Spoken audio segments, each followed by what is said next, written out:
Thanks once again to all of our supporters on Patreon. Just a reminder that at the $10 per month level, you get a version of the Cyberwire without the ads. It's the same show you know and love, just no ads. So check it out. It's at patreon.com/thecyberwire. More on the Paradise Papers, where the optics are looking more inferno than paradiso. Off-year elections in the U.S. are on today amid general concerns about, something doing something to them. Troll hunting sometimes brings down the wrong targets. Notes on the future of cyber conflict from PsyCon 2017. The Internet's co-inventor says it's time to hold coders accountable for buggy software. And Facebook will keep your naughty selfies off the Internet. Promise.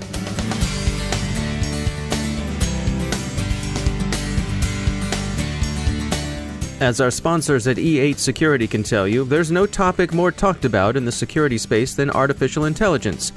Unless maybe it's machine learning. But it's not always easy to know what these could mean for you. So go to e8security.com/cyberwire and see what AI and machine learning can do for your organization's security. In brief, they offer not a panacea, not a cure-all, but rather an indispensable approach to getting the most out of your scarce, valuable, and expensive human security analysts. Let the machines handle the vast amounts of data.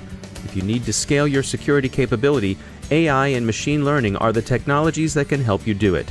So visit e8security.com/cyberwire and see how they can help address your security challenges today. And we thank E8 for sponsoring our show.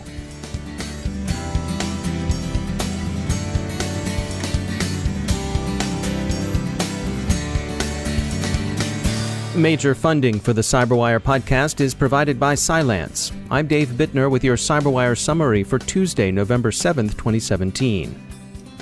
As journalists and others continue to sift through the Paradise Papers, the large trove of documents stolen and leaked from Appleby, a Bermuda law firm serving high-net-worth individuals and various corporations, the optics aren't good. It's unclear that any laws were broken, except by the unknown parties who obtained the leaked documents by unknown means. But the appearance of widespread tax avoidance by offshoring wealth is an unpleasant one. Much comment is drawn by the appearance of prominent public figures: the British royal family, the Canadian Prime Minister, various British politicians and Russian oligarchs, U.S. political figures who evidently had to do with Russian oligarchs, and so on. Apple is among the corporations mentioned in the leaks, and Apple says that its own use of various instruments available in the Channel Islands were not intended to avoid paying, for example, Irish taxes, but were in fact an effort to ensure that tax revenues properly went to the United States. It's election day in most U.S. states.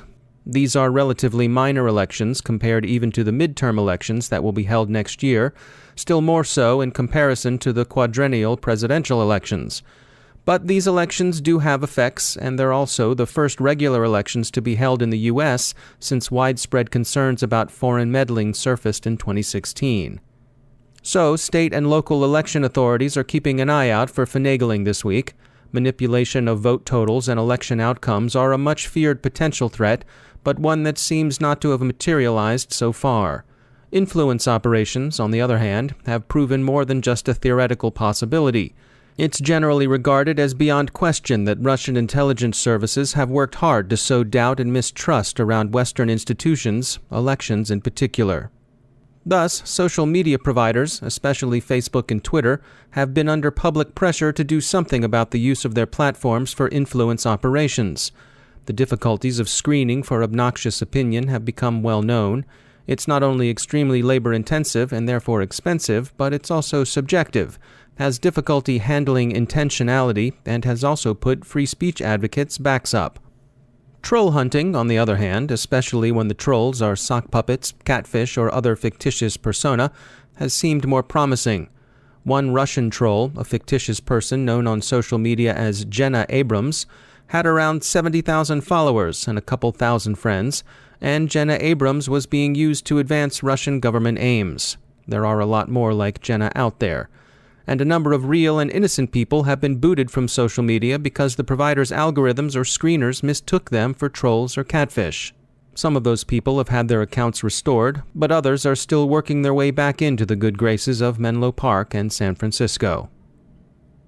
Everybody looks towards, a few folks within the organization to fix everything, to really be that savior against some of these nefarious activities. And so really all eyes come on the security teams and the IT teams. But unfortunately, the majority of these issues, the internal breaches, come from the employees. That's Wesley Simpson, Chief Operating Officer at ISC Squared. He maintains that cybersecurity isn't so much a technical problem as it is a people problem. And most of those are accidental. They're not doing it on purpose. They're either sending information external to the company, exposing some of their data or PII information unknowingly, or they're just clicking on links. It all just comes down to, the basics and some simple education about how employees should and should not act, whether they're in the workplace or at home. And so what are your recommendations for how companies can spread a company-wide culture of good cybersecurity? One of the things we really try to promote is to build in that enterprise mindset of having a cyber culture. And it really needs to be part of the daily lexicon within an organization. And it shouldn't only be spoken in the security teams or the IT teams. It really should be part of all teams in all departments, even so far as being a regular agenda item on staff meetings. It's not a one and done. You can't just roll out your annual security awareness training and then check that box and say we're done. This needs to be continual. It needs to happen, throughout the year. It needs to be something that you can track, something that you can measure, and be transparent about it. Show the employees how they're doing, show them what they did good and show them what they did wrong and show them how to correct it. So you've really got to embrace the entire population of an organization, and every organization really needs to become a security organization. And that's really getting down to the basics and working with every individual and every team about making that tie on how they really contribute to creating that cyber culture. Do you have any recommendations for how to put effective incentives in place? I hear a lot of people say that, my bonus is not based on how I do with my cybersecurity. Yeah. So what you're getting at is really at the crux to make this thing successful in an organization. People work on and people march towards those things that they're measured against. And it's usually typically their goals at the end of the year. And that usually has to do with some type of financial reward, a merit or bonus, depending on how well they performed against those goals. So in order to change those types of behaviors and align those behaviors against the culture that you want, which is an improved, security cyber mindset, you've got to create goals at the company level around cybersecurity on what are some specific improvements and targets that you guys want to have as an organization, and being able to push those out down to every single employee to help align those behaviors to move the organization together down that path that you want to be able to accomplish. I think about, you see at, manufacturing organizations, they'll have a sign out on the shop floor that says, it's been X number of days since we've had an accident here in the shop. Do we need those sort of signs in the break room that says it's been X number of days since we've had a cyber breach? I'm not going to say that's off the table. I will say that, companies have to figure out, one, how to make this less mysterious and really get this into being a true part of their culture, that they really see how they tie back into it. So you've got to have that transparency. And one of the fun ways you can do this within companies is through these internal fish me exercises. So I'll give you an example. So our security team, every month, they do these mock-up emails and they send them out company-wide. That could be anything, from a free cup of coffee or a free meal or a gift card. And they do a really good job at making it look exactly like that company that they're trying to mimic. And then they measure. They measure, okay, how long does it take to people to click it? How many people clicked it? How is it coming down from a specific team or department? And so month over month, we hopefully are starting to see that we're getting better at it, as well as we're able to see, okay, what types of emails, what types of links are we continually clicking on, and then having to bolster our education around those particular scenarios. And there's always Bob in accounting who clicks on everything, right? Yes. No matter what, you could put the biggest sign out there, do not click on this link, and Bob's still going to click on it. And that's Wesley Simpson from ISC Squared. CyCon is meeting in Washington, D.C. today and tomorrow, and the CyberWire is attending. Organized by the U.S. Army's Cyber Institute and NATO's Cooperative Cyber Defense Center of Excellence, the conference's theme is the future of cyber conflict. Today's morning keynotes stressed some familiar themes: the reality of the cyber threat, the growing importance of cyberspace as an operational domain, the increasing rate of change, the centrality of artificial intelligence to future cyber operations, and the importance of collaboration. None of this is news, but it's interesting to see the continuing consensus they express. A few highlights worth mentioning include Army Cyber Command's Lieutenant General Paul Nakasoni's characterization of data as the new high ground, the new key terrain. The U.S. Army, he said, is working to push cyber capabilities to forward-deployed forces. An important sign of this is the degree to which the Army now gives brigade combat teams cyber elements to use in their regular rotations through training centers. And that is news. Military capabilities don't become real until they're exercised, and this is as clear a signal as any that the U.S. Army is serious about pushing cyber operations down to the tactical level in the battle space. Internet co-inventor Vint Cerf also spoke, and he said he was determined to be the bearer of bad news. We aren't winning. Cerf argued that we've overlooked or simply disregarded some approaches to better security that have been well known for some years, hardware-enabled security among them. Above all, he sees a quality problem in software and says that we're unlikely to realize serious improvement in safety and security until we begin to impose liability and consequences for bad practices. There must be a price to pay for doing a bad job, is how he summed it up. U.S. Army Chief of Staff General Mark Milley closed the morning session with a historical account of changes in the character of warfare. He thinks we're in the middle of a change comparable to earlier revolutions in the conduct of war. Increased visibility and increased precision are producing increased lethality. The rapid advance in information technology and its swift dissemination into cyberspace as an operational domain have changed, fundamentally, the way we fight. And such changes aren't complete until they've produced a fusion of technology, doctrine, organization, and training. We'll have more on CyCon over the course of the week. To turn to other matters, another celebrity, this one described as a professional wrestling diva, has been embarrassed by the posting of saucy pictures to the internet. One might hope that since this is a second occurrence, the celebrity's discomfiture is somewhat attenuated. But this kind of extortion and harassment are a real problem for many. It's often a coarse form of revenge.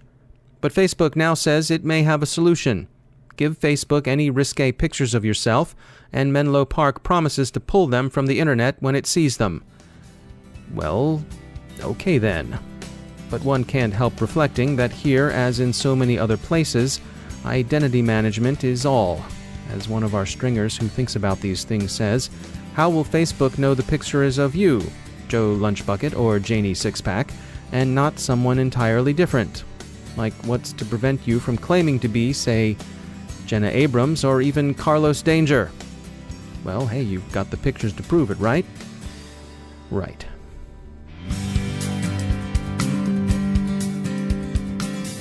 Now I'd like to tell you about a new white paper from our sponsor DeltaRisk.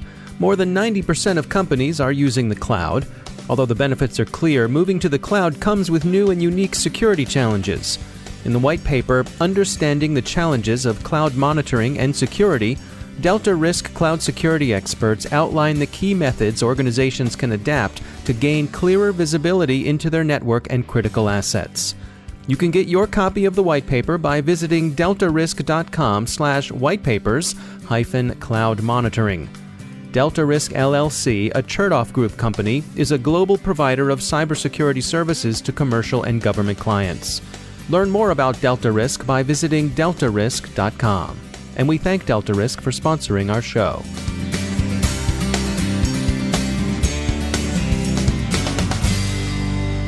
And joining me once again is Emily Wilson. She's the Director of Analysis at Terbium Labs.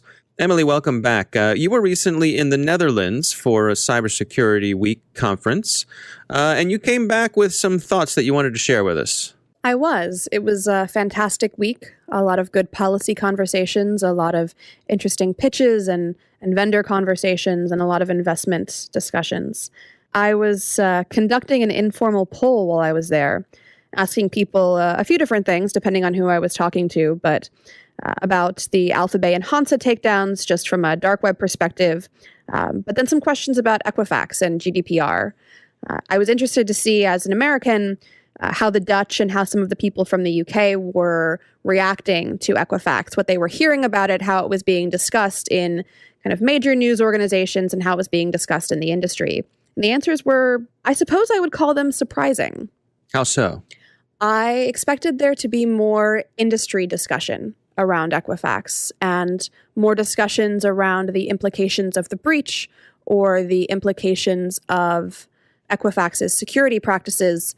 But in fact, what I heard from most people was that it was being discussed largely as an embarrassment, and more specifically around the executives who had sold stock.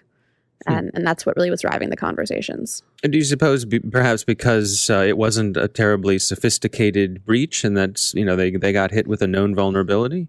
Perhaps. I know that some people that I spoke to from the UK were a little bit more concerned about the potential fallouts, and they were interested to see over time. I think at that point we were still waiting to hear exactly how many people in the UK had been impacted. But really, people were discussing cybersecurity incidents closer to home, which isn't surprising. There were a lot of conversations about WannaCry on the UK side and NotPetya in the Netherlands. How much did you see reflected in your conversations what I perceive is a real difference in attitudes towards privacy between Europeans and Americans?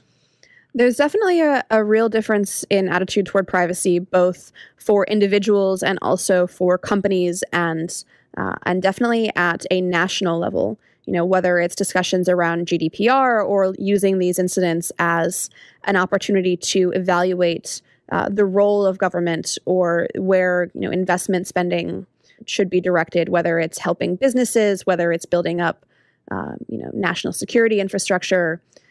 Definitely different approaches, definitely different concerns. I think it's going to be interesting, obviously, when GDPR kicks in to see what the global impact's going to be. That was one of the questions I was asking while I was there of, again, a number of different people about how people expect GDPR to actually be enforced and how they expect to see it play out over the next 5 years. In particular, I think we all agree that some major organization is going to get hit hard with some fines because of lack of GDPR compliance. But what is this going to look like for smaller organizations? The general consensus was that no one is going to bankrupt a small company for failure to comply, and that there's going to be a lot of leeway. But more than one person told me, and I think this isn't a surprise, that they expect to see at least one large organization used to make an example pretty early on after the legislation is in place. Interesting to note as well that the GDPR regulations do not include any jail time. They are all fines. They are fines, and the lack of jail time may be nice, but the fines are not small, at least not as currently outlined. No, it's a good point. All right, Emily Wilson, thanks for joining us. And that's the Cyberwire. For links to all of today's stories, along with interviews, our glossary, and more, visit thecyberwire.com. Thanks to all of our sponsors who make the Cyberwire possible, especially to our sustaining sponsor, Cylance. To find out how Cylance can help protect you using artificial intelligence, visit Cylance.com. The Cyberwire podcast is produced by Pratt Street Media. Our editor is John Petrick. Social media editor is Jennifer Iben. Technical editor is Chris Russell. Executive editor is Peter Kilpe. And I'm Dave Bittner. Thanks for listening.